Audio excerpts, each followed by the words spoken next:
Hi everyone. So almost 3 महीने बच रहे हैं नीट को एंड लास्ट ईयर मैं एलन कोटा में था इस टाइम पे।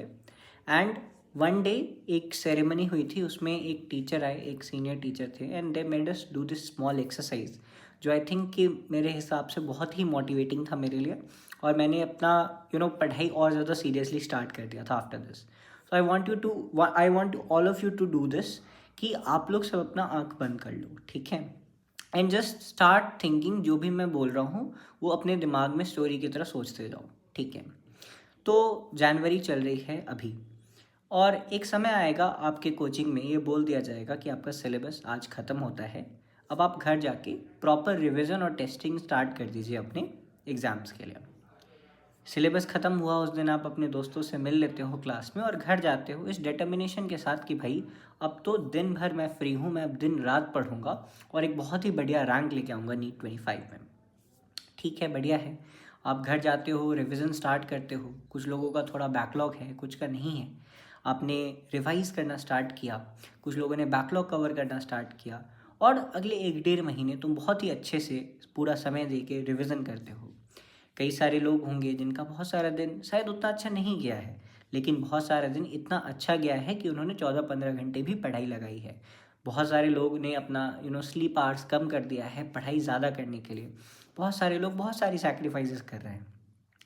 आपने रिवीजन किया, बहुत टाइम हो गया रिवाइज करते हुए, आपका एक रिवीजन ख़त्म हुआ। देन आपको रियलाइज़ होता है कि अरे मेरे एग्ज़ाम में तो अब सिर्फ 25 से 30 दिन बाकी है। आप अब अपना दूसरा रिवीजन स्टार्ट करते हो, अलॉन्ग विद दैट आप फुल सिलेबस टेस्ट देना स्टार्ट करते हो। अपनी कोचिंग की तो आप फुल सिलेबस लिख ही रहे हो, उसके साथ साथ आप एक और एक्स्ट्रा कोचिंग की फुल सिलेबस टेस्ट ले लेते हो या टेलीग्राम से फुल सिलेबस निकाल लेते हो ताकि आप और ज़्यादा प्रैक्टिस कर पाओ। अब आप रेगुलर टेस्ट देना स्टार्ट करते हो। इनिशियली तो आपके मार्क्स 550, 560, 570 में अटके हुए हैं। आपको थोड़ा सा परेशानी हो रहा है, आप थोड़ा सोच रहे हो कि यार कट ऑफ तो 650 जाता है, 660 जाता है, मेरा सिलेक्शन कैसे होगा? पर धीरे धीरे आप मेहनत करते हो, आप पढ़ रहे हो, रोज़ पढ़ रहे हो, रोज़ प्रैक्टिस कर रहे हो, जो गलती हो रही है उसको इम्प्रोवाइज़ कर रहे हो, मेहनत कर रहे हो, और धीरे धीरे करके आपका टेस्ट स्कोर अब 620, 630 की तरफ जा रहा है। बट अब एग्ज़ाम में सिर्फ 2-3 दिन बाकी है। एनजाइटी काफ़ी ज़्यादा बढ़ गया है क्योंकि 630 शायद कट ऑफ नहीं होने वाला है इस साल। आपको डर लग रहा है कि अगर उस दिन वो 3 घंटे आपके ख़राब हो गए तो पता नहीं, एक साल और शायद आपको घर पे बैठ के मेहनत करना पड़े। कोई बात नहीं, आखिरी 3 दिन में आप यूट्यूब पे जाके महा रिविज़न देखते हो। 12-12 घंटे, 14-14 घंटे, 18-18 घंटे के लेक्चर्स 2x पे लगा के देखते हो। पिछले 3 दिन तुम सोए नहीं हो और आज वो आखिरी रात है नीट से पहले वाली। आज आपका सिलेबस हो गया है, पर कुछ ऐसे चैप्टर्स हैं जिसमें आपको कॉन्फिडेंस नहीं है। आज भी आपकी इनऑर्गेनिक केमिस्ट्री आपको थोड़ी सी वीक लगती है। लास्ट टेस्ट में आपके 610 नंबर थे, जो आपके हिसाब से तो आपने बहुत मेहनत करके लाए हैं, बट आपको लग रहा है कि यार शायद इतना से ना हो पाए काम। शायद अगर मेरा वो 3 घंटे अच्छा ना जाए तो मेरा सिलेक्शन ना हो। रात के 3 बज रहे हैं, नींद नहीं आ रही है, सुबह 9:30 बजे आपको निकलना है क्योंकि सेंटर थोड़ा दूर है, 100 किलोमीटर दूर है आपका सेंटर, और 2 बजे से आपको पेपर लिखना होता है। आप रात में सोते हो, बहुत कोशिश करते हो, 4-4:30 बजे तक आपको नींद आती है और सुबह 8 बजे ही आपकी नींद खुल जाती है ड्यू टू सम रीज़न। पता नहीं क्यों, बट नींद भी पूरा लग रहा है और नींद और आगे आ भी नहीं रहा। आप देखते हो अपना बैग और उसमें देखते हो कि भाई मुझे क्या क्या ले जाना है, वो सारा चीज़ है कि नहीं, मेरा जो कपड़ा जो पहन के जाना है वो तैयार है कि नहीं, जो गाड़ी से जाना है वो गाड़ी तैयार है कि नहीं, पेरेंट्स से पूछ लेते हो।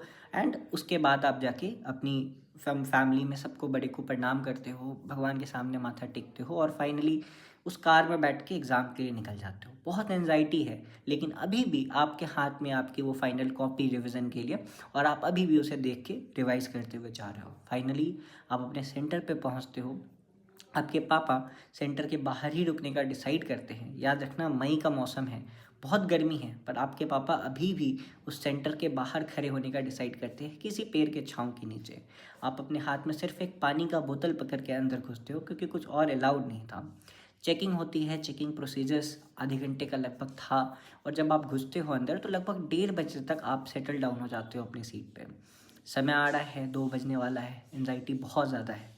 धीरे धीरे 2 बज भी जाता है आपके हाथ में। फाइनली टीचर जो है वो पेपर दे के जाता है, एग्ज़ाम का पेपर। ये वो पेपर है जिसके लिए आप शायद पिछले 2 साल, 3 साल, 4 साल, 5 साल से प्रिपरेशन कर रहे हो। अगर अगले 3 घंटे में तुमने इस पेपर के मैक्सिमम क्वेश्चन सही कर दिए तो शायद तुमने जो सपना देखा है वो पूरा हो जाए, और नहीं तो शायद 1 और साल तुम्हें मेहनत करनी पड़े। तुम पेपर खोलते हो और ये क्या, तुम्हें पहला क्वेश्चन आता है, तुम्हें दूसरा क्वेश्चन भी आ रहा है, तुमने सॉल्व किया, तीसरा क्वेश्चन भी हो गया, चौथा क्वेश्चन भी हो गया, कर रहे हो पेपर। कुछ ऐसा सेगमेंट आया जहाँ पे क्वेश्चन तुमसे नहीं बन रहे, अटक रहे हो, बट ओवरऑल तुमने उस पेपर को कंप्लीट किया। थोड़े घबराए हुए हो, यू डोंट नो कि पेपर कैसा गया, निकलते हो और सबसे पहले तुम्हारे हाथ में क्वेश्चन पेपर है और नज़र तुम्हारे पापा से मिलती है और तुम्हारे पापा एक सवाल पूछते हैं कि बेटा कैसा गया पेपर, तुम्हारा सिलेक्शन होगा या नहीं। अब तुम आंखें खोल सकते हो। दोस्तों, उस दिन तुम्हारा जवाब क्या होगा ये डिसाइड करेगा कि अगले 100 दिन या अगले 90 दिन तुम कितनी इंटेंसिटी से पढ़ाई करते हो।